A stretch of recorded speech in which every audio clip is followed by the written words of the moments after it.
ಇದು ನಿಜಕ್ಕೂ ಥ್ರಿಲ್ಲಿಂಗ್ ವಂಚನೆಯ ಕಹಾನಿ. ಇಡೀ ಕೇಸ್ನಲ್ಲಿ ಕ್ಷಣ ಕ್ಷಣಕ್ಕೂ ಟ್ವಿಸ್ಟ್ ಇದೆ. ಬೆಂಗಳೂರಲ್ಲಿ ಆರಂಭವಾದ ಸ್ಟೋರಿ ಸಿಂಗಾಪುರದಲ್ಲಿ ಟ್ವಿಸ್ಟ್ ಪಡೆದು ಗೋವಾದಲ್ಲಿ ಟರ್ನ್ ಪಡೆದುಕೊಂಡು ಕ್ಲೈಮ್ಯಾಕ್ಸ್ಗಾಗಿ ಕಾಟನ್ ಪೇಟೆಗೆ ಬಂದು ನಿಂತಿದೆ. ಅಷ್ಟಕ್ಕೂ ಇಲ್ಲಿ ಮೋಸ ಮಾಡಿದ್ಯಾರು, ನಂಬಿಸಿ ದೋಖ ಮಾಡಿರುವ ಆರೋಪ ಹೊತ್ತಿದ್ಯಾರು ಹೇಳ್ತೀವಿ ನೋಡಿ.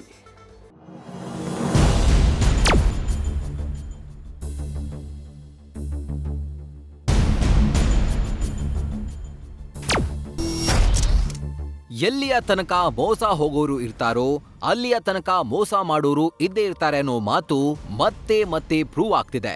ಯಾಕಂದ್ರೆ ಇಲ್ಲೊಬ್ಬರು ಬಿಸ್ನೆಸ್ ಮೆನ್ ವಿದೇಶಿ ಸಾಲದ ಆಸೆಯಲ್ಲಿ ತಮ್ಮಲ್ಲಿರುವ ದುಡ್ಡನ್ನ ಕೈ ಚೆಲ್ಲಿ ಇದೀಗ ನ್ಯಾಯಕ್ಕಾಗಿ ಕಾಟನ್ ಪೇಟೆ ಪೊಲೀಸ್ ಠಾಣೆಯ ಮೆಟ್ಟಿಲು ಹತ್ತಿದ್ದಾರೆ. ಥೇಟ್ ಸಿನಿಮಾ ಸ್ಟೈಲ್ನಲ್ಲೇ ನಂಬಿಸಿ ವಂಚನೆ. ಉದ್ಯಮಿಯ ಹೆಸರು ನಂಗಿರೆಡ್ಡಿ ಶಿವಪ್ರಸಾದ್. ಆಂಧ್ರ ಮೂಲದವರು. ಬೆಂಗಳೂರಿಗೆ ಬಂದು ಫಿಶಿಂಗ್ ಬಿಸ್ನೆಸ್ ಶುರು ಮಾಡಿದ್ರು.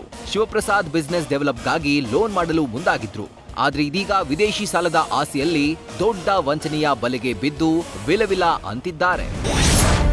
ಬಿಸ್ನೆಸ್ ಮೆನ್ ಶಿವಪ್ರಸಾದ್ಗೆ ಹಣದ ಅವಶ್ಯಕತೆ ಇತ್ತು. ಹೀಗಾಗಿ ತನ್ನ ಸ್ನೇಹಿತ ರಾಜಗೋಪಾಲ್ ತಿಲಕ್ಗೆ ಸಾಲ ಕೊಡಿಸುವಂತೆ ಕೇಳಿದ್ದಾರೆ. ಸ್ನೇಹಿತ ತಿಲಕ್ ಸಾಲ ಕೊಡಿಸುವ ಅಶೋಕ್ನನ್ನ ಉದ್ಯಮಿಗೆ ಭೇಟಿ ಮಾಡಿಸಿದ್ದಾರೆ.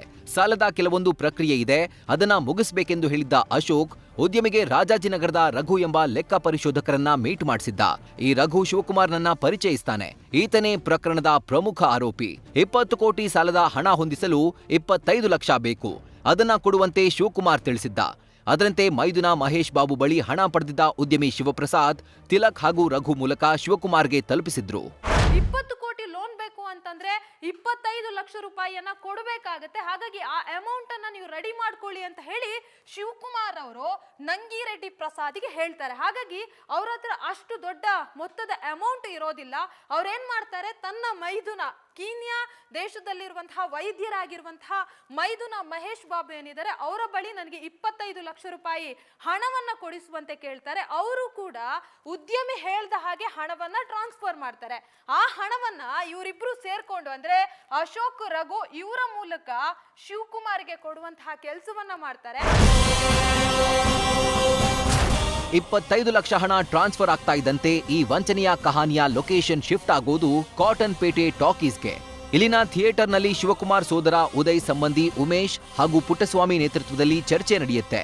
ಮಾಲೀಕ ಗಗನ್ ಸಿಂಗಾಪುರದಲ್ಲಿ ನಿಮಗೆ 20 ಕೋಟಿ ಸಾಲ ಕೊಡಿಸ್ತೀನೆಂದು ಭರವಸೆ ಕೊಡ್ತಾನೆ. ಅಲ್ಲಿಂದ ಶುರುವಾಗುತ್ತೆ ಗೋವಾ ಸಿಂಗಾಪುರ ರೌಂಡ್ಸ್. ಅದಾದ ಬಳಿಕ ಸಿಂಗಾಪುರ್ ಹೋಗ್ತಾರೆ, ಗೋವಾ ಹೋಗ್ತಾರೆ, ಹೀಗೆ ಬೇರೆ ಬೇರೆ ಕಡೆಗಳಲ್ಲಿ ಹೋಗ್ತಾರೆ. ತನ್ನ ಅಂದ್ರೆ ನಂಗಿರೆಡ್ಡಿ ಶಿವಪ್ರಸಾದ್ ಏನ್ ಮಾಡ್ತಾರೆ, ತನ್ನದೇ ದುಡ್ಡಲ್ಲಿ ಇವರೆಲ್ಲರನ್ನ ಕೂಡ ಸುತ್ತಾಡಿಸಿ ಕೊನೆಗೆ ತನ್ನ ಬಳಿ ಇರುವಂತಹ ಎಲ್ಲಾ ಹಣವನ್ನ ಕಂಪ್ಲೀಟ್ ಆಗಿ ಕಳ್ಕೊಳ್ತಾರೆ. ಬಿಸ್ನೆಸ್ ಅಂದ್ಮೇಲೆ ಗತ್ತು ಇರ್ಲೇಬೇಕು. ಗತ್ತು ಕಾಣಿಸ್ಬೇಕೆಂದ್ರೆ ಕಾರು ಬೇಕೇ ಬೇಕು. ಬಿಸ್ನೆಸ್ ಅಂದ್ಮೇಲೆ ಗತ್ತು ಇರ್ಲೇಬೇಕು. ಒಂದು ಸ್ಟೇಟಸ್ ಮೇಂಟೈನ್ ಮಾಡಬೇಕೆಂದು ಶಿವಕುಮಾರ್ ಉದ್ಯಮಿಯ ಬಳಿ ಹೇಳಿದ್ರಂತೆ. ಬಿಸ್ನೆಸ್ ಮೆನ್ ಗತ್ತು ಕಾಣಿಸ್ಬೇಕೆಂದ್ರೆ ಕಾರಲ್ಲಿ ಓಡಾಡಬೇಕೆಂದು ಆತ ಶಿವಪ್ರಸಾದ್ಗೆ ಸಲಹೆ ಕೊಟ್ಟಿದ್ದಾನೆ. ಅದರಂತೆ 36 ಲಕ್ಷ ಮೌಲ್ಯದ ಮಿತ್ಸುಬಿಷಿ ಪಜೇರೋ ಖರೀದಿಸಿದ್ರು. ಕಾರ್ ಖರೀದಿಸಿದ ಮೇಲೆ ಹೊಸ ವರಸೆ ಶುರು ಮಾಡಿದ್ದ ಶಿವಕುಮಾರ್, ನಿಮಗೆ ಕಾರಿನ ಅವಶ್ಯಕತೆ ಇಲ್ವಲ್ಲ, ಆ ಕಾರ್ ನನ್ನ ಬಳಿ ಇರ್ಲಿ, ನಾನೇ EMI ಕಟ್ತೀನಿ ಅಂದಿದ್ನಂತೆ. ಹೀಗೆ ಕಾರನ್ನ ತನ್ನ ಬಳಿ ಇರಿಸಿಕೊಂಡ ಶಿವಕುಮಾರ್ EMI ಕಟ್ಟದೆ ವಂಚನೆ ಮಾಡಿದ್ದಾರೆಂದು ಉದ್ಯಮಿ ಶಿವಪ್ರಸಾದ್ ಪರ ವಕೀಲರು ಗಂಭೀರ ಆರೋಪ ಮಾಡಿದ್ದಾರೆ. ಅದ್ಯಾವಾಗ ಲೋನ್ ಕಟ್ಟೋರು ಕಾಲ್ ಮಾಡೋಕೆ ಶುರು ಮಾಡಿದ್ರೋ ఆగ అసలు సత్య తెలిదిదే.